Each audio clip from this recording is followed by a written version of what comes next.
Well, the Rutgers Scarlet Knights will be taking on the Kansas State Wildcats in the Rate Bowl in Phoenix, Arizona on December 26th. We're joined now by Geoff Magliocchetti for a preview of that matchup, as well as a look back on the Rutgers season and so much more. Geoff, Merry Christmas, and thanks for joining me this morning. I love the backdrop. Merry Christmas, Mike. Thank you so much for having me on again. Always our pleasure. So let's start.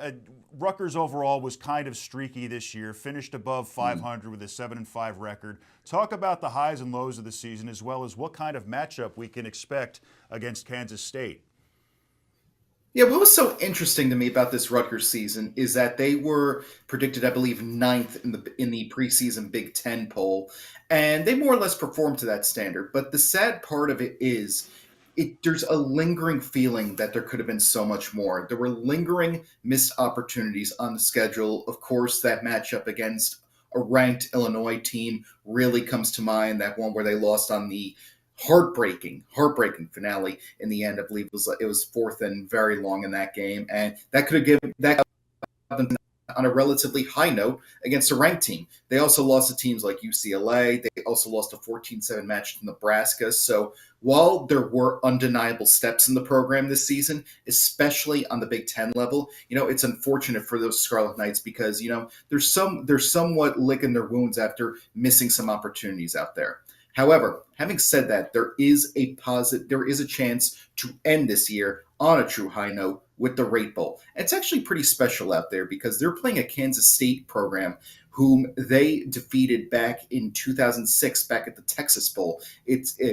I can't believe it. It's 18 years ago since that occurred, but that back then was like the first time Rutgers had any form of expectations on them. That was back when they had that epic win over Louisville. They were going into the final week of the Big East season with a chance to win the regular season title. So I think that there's a great opportunity here. Of course, what you're going to see in the Rate Bowl somewhat depends on what Rutgers is going to do with their seniors, or what their seniors choose to do. This era of lots of guys opt out of bowl games to focus on their NFL preparation. And the good news and bad news for Rutgers, bittersweet if you will, the bittersweet news is that they have plenty of talent that could well be playing on Sundays next season. Plenty of seniors out there. Guys like Holland Pierce, guys like Tyreen Powell, guys like, again, Kyle Monangai, Don Bosco alum. So I think that it's a major opportunity out there for Rutgers out there, but I think that you're also going to see a solid game from Ethan Kaliakmanis out there. It's going to be a really good game. It's going to be a really good opportunity for him to show his stuff. And they're going to be facing a Kansas State team that, likes to keep the ball, that likes to run the clock a little bit. So, this is a major opportunity for them. Far from home, out in Arizona. So I believe it's at the Diamondback Stadium at Chase Field. So I think that, again, this is a huge opportunity for Rutgers, and it's a chance to end a roller coaster season on a high note because, again, there have been some big strides at this program, again, on that Big Ten level and nationally as well. We forget back in September, October, they went on their final non-conference game. They beat Virginia Tech in Blacksburg. That was unthinkable not too long ago. So I think this is a strong opportunity for Rutgers out there. Greg Schiano will have him prepared. Say what you will about the highs and lows of the Schiano era. He usually has them coming out for bowl games. Rutgers is 6-2 under his watch in the postseason, including win over Miami in last year's Strike Bowl. It's great to know heading into the 26th. So let's switch over to the NBA and talk Knicks. Let's start with their performance in this year's NBA Cup. What was your take on that? Well, as we discussed last week, I thought it was a very interesting opportunity for the Knicks. There was a chance to finally end the silly Trae Young narrative. Unfortunately for the Knicks, that did not come to pass. Atlanta winning that one and then losing to Milwaukee in the Vegas-based semifinal. But they did end up with what's basically a de facto third place finish in the Eastern Conference. And again, this was a nice little opportunity for the Knicks, a nice little showcase, if you will. It was a nice little showcase for everyone involved in the final stages of the tournament because, again, we're still looking for the practical purpose of the NBA Cup. And the most optimistic interpretation one could probably have of it is that it is a chance for the, quote, not ready for primetime players to showcase their stuff. And, of course, you could say, well, Milwaukee just won it. They have Giannis. They have Dame. Shouldn't they? Aren't they already established? This, on the other hand, for the champion Bucks, this was a nice opportunity for them to reintroduce themselves to NBA relevancy, to reintroduce themselves to the NBA showcase, reintroduce themselves to the premier stages the NBA is trying to set. And that's what the Knicks were able to do as well with their third place finish. They faced an Orlando Magic team that was looking to make a statement in that de facto third place game and handled business down in Central Florida. So that was a big opportunity for them. The Knicks are streaking as one of the hotter teams in the NBA right now. They have won 4 in a row. They have won 13 of their past 17 games. So this is a nice little opportunity for them. And the fact that they won their group and placed second among the group leaders in the Eastern Conference, behind again only Milwaukee. I thought that was a very nice job for them. I think it's a chance for them.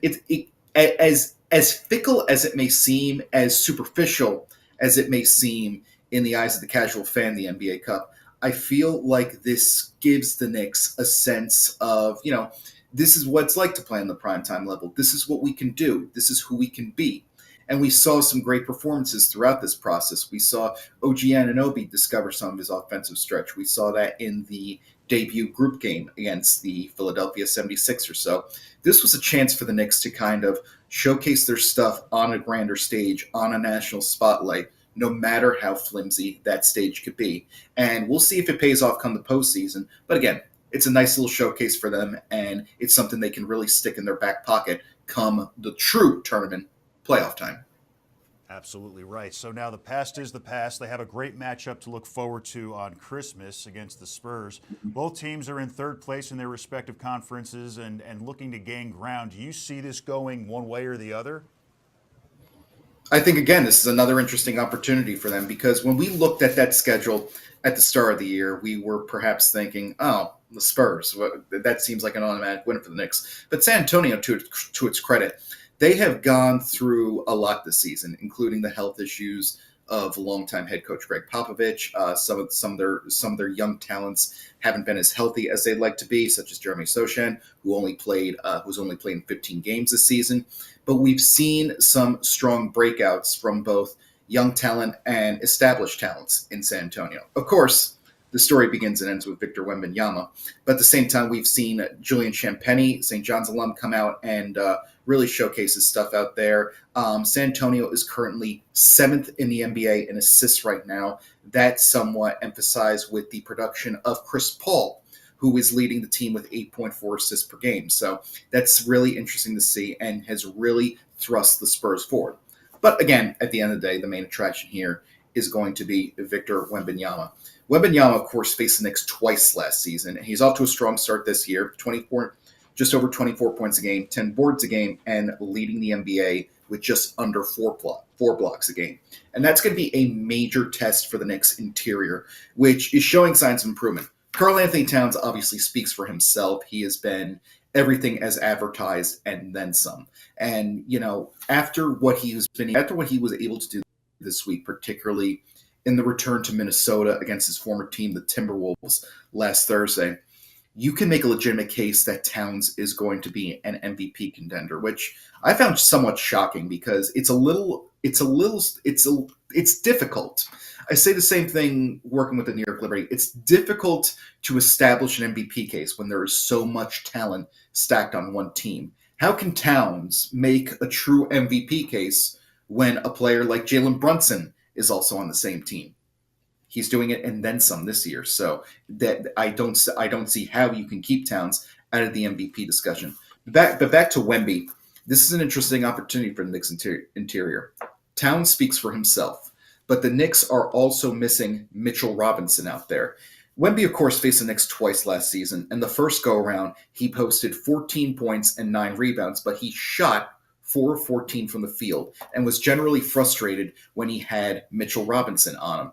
Robinson played the second time around, but that produced one of the better regular season games in NBA history in recent NBA memory last March. On March 29th, Wemby had a 40-point, 20-rebound performance to perfectly counter a 60-point effort from Jalen Brunson out in San Antonio. The Spurs win that game in overtime. The eliminated Spurs, mind you. So what a game that was. And San Antonio, to its credit, is now 15-13 on the year, way ahead of schedule than perhaps even the most optimistic Spurs fans were thinking this year. That places them ninth in the West, right in the thick of the play-in tournament race, but also places them a game behind the Los Angeles Lakers for the sixth and automatic playoff spot. And San Antonio, the modern Spurs are not used to, in a way, national television appearances, especially for those who were around before Wembanyama showed up. So this is going to be a great opportunity to kind of reintroduce themselves to the national stage a little bit, to say, we're here and we're not going anywhere. They missed that opportunity during the NBA Cup, but now they can do so against a Knicks group that, again, will not have Mitchell Robinson. How will Precious Achiuwa play in there? This is a big opportunity for him.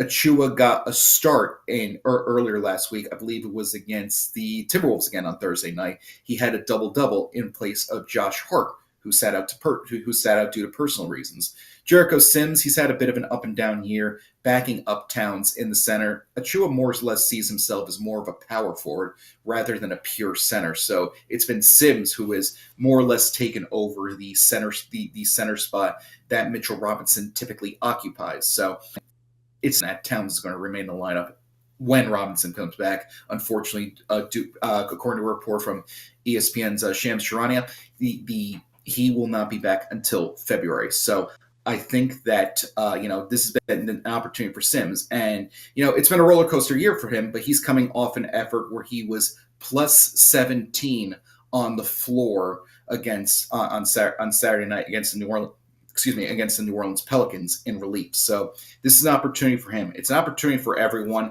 And, we should expect a great game out there. It'll be one of the more competitive games on the slate, I believe. And we can't forget there are plenty of storylines buried under this. We're going to have an alternate Disney broadcast out of it. That's going to be on Disney+. And it's also coming to the end of the 25th anniversary of the NBA Finals season, NBA Finals series between the Knicks and the Spurs back in 1999. That, of course, ending in heartbreak for the Knicks with David Robinson and Tim Duncan prevailing in 5 games. So it's an interesting showcase. I think the Knicks have a big chance. I think the Knicks have a chance to strut their muscles, but San Antonio will be looking to do the same as well. And finally, Geoff, I want to switch gears completely here. This year has been a terrible year for baseball legends. We lost Willie Mays, Pete Rose, and now Rickey Henderson, who would have turned 66 on Christmas. He played for the Yankees in his prime, came to the Mets in his 40s, and even played for the New York Bears, if you remember them, after his Major League career was over. Can you talk about his impact on the sport and what this loss means for the baseball community? This is a tough loss for the baseball community. And thoughts, prayers, and condolences to the Henderson family. This is a tough break for not just baseball, but sports in general, because Rickey Henderson, the way I saw it, was he is a powerful weapon from a bygone era that baseball is so desperately looking to reattain. Look, you just look at the stats. You look at the categories he's leading. Leader in stolen bases. That speaks for itself, of course, but also runs, non-intentional walks, leadoff home runs. This is an era we have not seen. This is something we've seen baseball strongly de-emphasize, and we're slowly starting to see the stolen base come back into the game with the larger bases we saw introduced last season. And, we're slowly inching back towards it.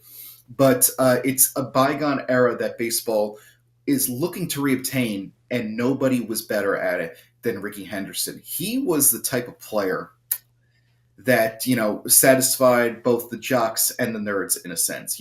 The analytic folks loved him for his on-base percentage.